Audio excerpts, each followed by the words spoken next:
Digital arrest, প্রায় 17,000-এরও WhatsApp account block করল কেন্দ্রীয় সরকার। সূত্রের খবর, এই অ্যাকাউন্টগুলির বেশিরভাগই কম্বোডিয়া, মায়ানমার, লাওস এবং থাইল্যান্ডে ট্রেস করা হয়েছে। সম্ভবত সেখান থেকেই সাইবার জালিয়াতির কাজকর্ম হতো। কেন্দ্রীয় স্বরাষ্ট্র মন্ত্রক এই পদক্ষেপ গ্রহণ করেছে। সাইবার ক্রাইম কোঅর্ডিনেশন সেন্টার এই হোয়াটসঅ্যাপ অ্যাকাউন্টগুলি ব্যান করেছে। বিভিন্ন অনলাইন প্ল্যাটফর্মের মাধ্যমে ভুক্তভোগীদের অভিযোগের ভিত্তিতেই এই অ্যাকাউন্টগুলি ব্যান করা হয়েছে। কেন্দ্রীয় স্বরাষ্ট্র মন্ত্রক সেই অভিযোগের রিভিউ করে তারপরেই এই পদক্ষেপ গ্রহণ করেছে।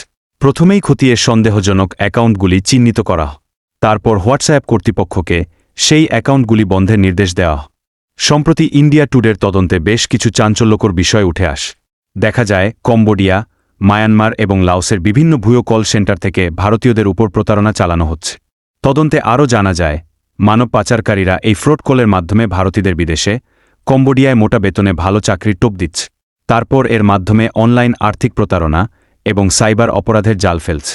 অনেকেই এর শিকার হয়েছেন, খুইয়েছেন লক্ষাধিক টাকা।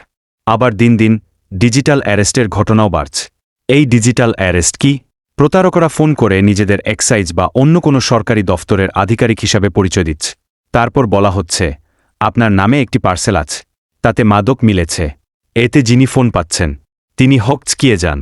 তারপর সেই ব্যক্তি ফোনে কেস তুলে নেওয়ার বিনিময়ে লক্ষ লক্ষ টাকা দাবি করছেন। সম্প্রতি প্রধানমন্ত্রী নরেন্দ্র মোদীও জনসাধারণের উদ্দেশ্যে এমন প্রতারণার ঘটনা বৃদ্ধির বিষয়ে সতর্ক করেছে। তিনি এমন যে কোনো ঘটনা ঘটলে সেটা সাইবার হেল্পলাইনে দ্রুত জানানোর পরামর্শ দিয়েছেন।